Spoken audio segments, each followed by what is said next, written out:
Hello, today we're going to be reading Trapped in Tar by Hannah Coles. Looking on the cover, you see some prehistoric animals, and then you see some people digging in a find of fossils. So, let's see what this is about. Imagine finding millions of fossils in one place. That's what happened at the La Brea tar pits, and the fossils tell a lot about the strange animals that lived there long ago. You can see fossils like this giant sloth in the La Brea Tar Pits Museum. The La Brea Tar Pits are located in California of the United States.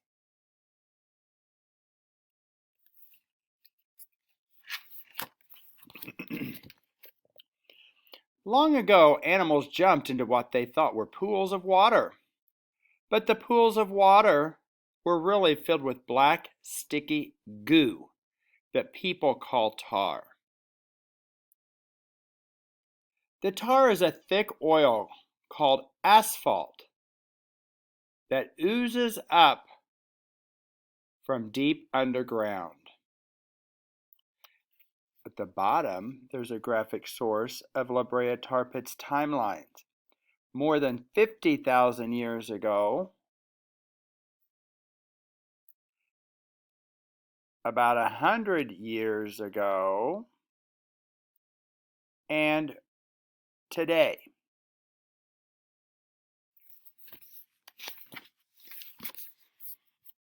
A story from long ago. One day, a thirsty mammoth stepped into a pool to take a drink. Suddenly, he was stuck in tar. The more he struggled, the more he got covered in tar.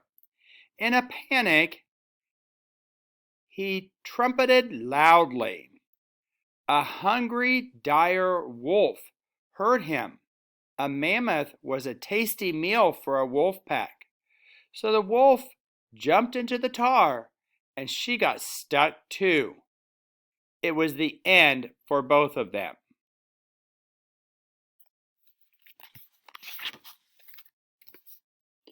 Animals were trapped in the pools again and again, and after a long time, their bones turned into fossils. Today, scientists dig, looking for these fossils. Large and small fossils can be found in the tar. Fossils from the tar pits from our graphic source. 1. Animals get stuck in the tar.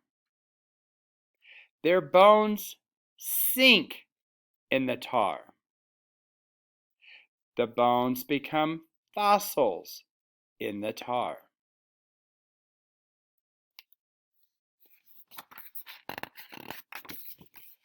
The fossils are covered with very hard tar, so scientists need to carefully clean them.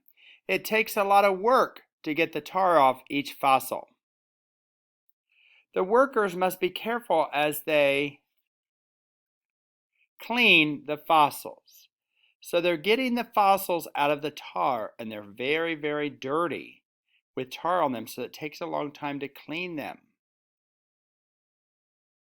Right here, the workers are working, and there's signs that tell them what they're looking for and part of the bones and the structures of what they should be looking for.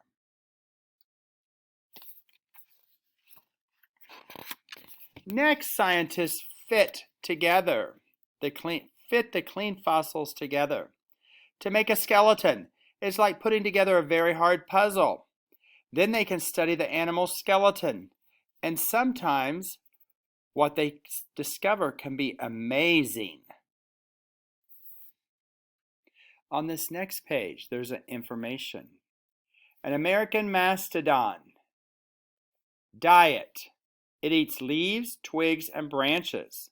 Its habitat is in the forest. Its relatives are elephants. Some facts. They're covered in thick fur. They have strong, short tusks. And then a mammoth, its diet is leaves, fruit, and grasses. Its habitat's the grasslands. Its relatives are the elephants. Facts about a mammoth are it's covered in thick fur, and they have very long curved husks. This page has a fold out, and it shows a dinosaur put together, a mammoth or a mastodon, I'm not sure. Scientists can tell how long a mammoth lived by counting the rings inside its tusks. Just like a tree, you can tell a tree by its rings. Well, a mammoth, you can tell by its tusk and the rings in the tusk also. Many of the skeletons belong to animals that are extinct or no longer alive on Earth. Their huge sizes and strange looks surprise many people. So a lot of the animals remains that they have found in the La Brea tar pits are animals that are now extinct.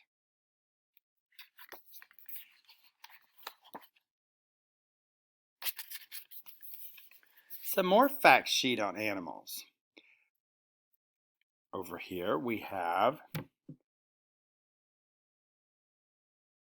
the camelops. They eat plants, grasses. They live in the grasslands. They're related to camels and llamas. They possibly have one hump, and they were hunted by the big cats and wolves.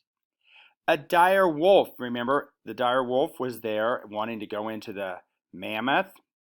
The diet is large hoofed animals. Its habitat is forest and grasslands. Its relatives are the gray wolves. It also ate small animals, and they lived in packs.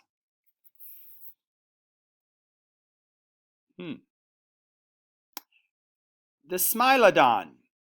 It ate camelops and giant sloths. The habitat is the grasslands. Their relatives are the tigers, cheetahs, and lions. The facts are they have long saber teeth. They may have hunted in a group. And then we have the giant ground sloth. It ate leaves and grasses.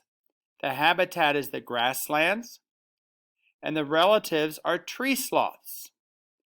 They weighed as much as a car, and they were hunted by big cats.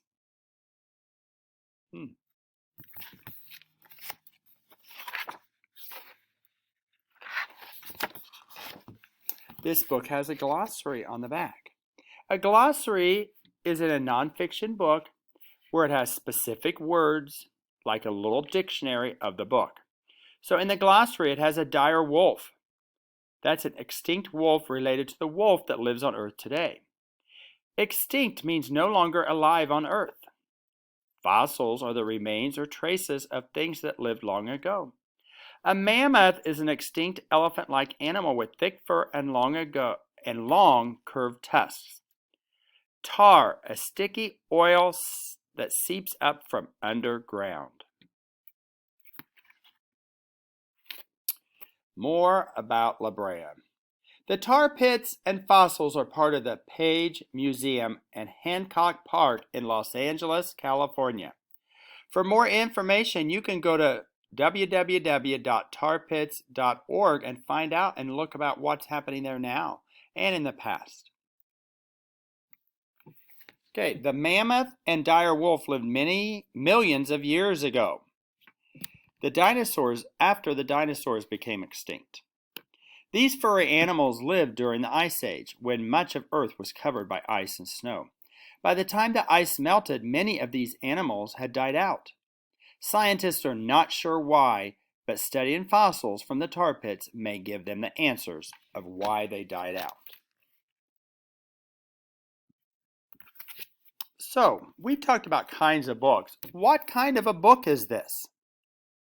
What genre of a book is this?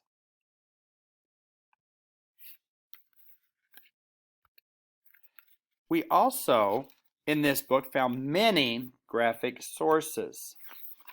We had a timeline of the tar pits.